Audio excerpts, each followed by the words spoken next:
In this question, it is written that the ratio of the sum of the m and n terms of an AP is m square is to n square, and so that the ratio of the mth and n term is 2m minus 1 is to 2n minus 1.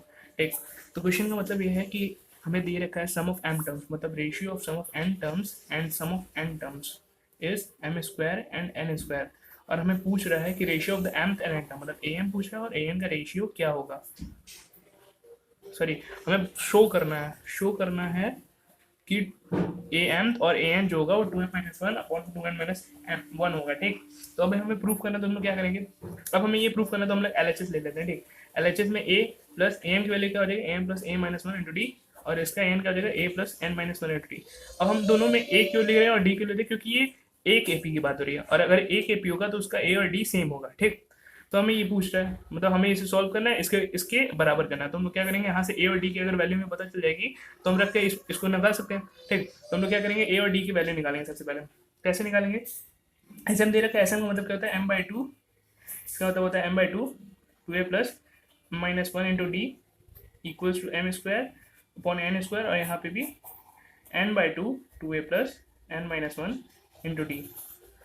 ठीक, तो यहाँ पे कितना हो जाएगा, ये 2 cut जाएगा और यहाँ पे हो जाएगा 2 m और n, यहाँ से कटेगा तो यहाँ पे आएगा m n, तो यहाँ से आ जाएगा 2a plus m minus 1 into D upon में 2a plus n minus 1 into D बराबर m बाय n।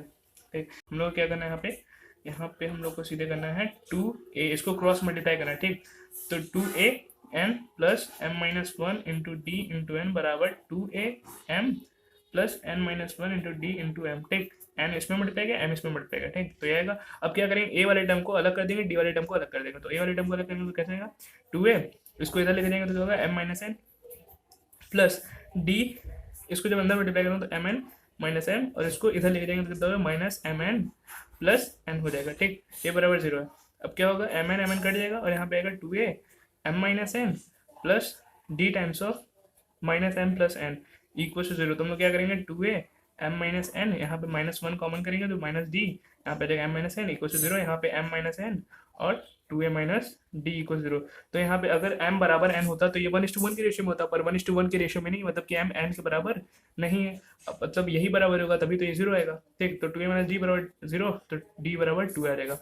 ठीक, अब हमें क्या करना है, d बराबर 2 है, हमें d की वैल्यू पता चल गई। अब हम लोग क्या करेंगे, इसी में रख देंगे, तो a plus m minus 1 into D की वैल्यू 2a है अपॉन में a plus n minus 1 into 2a।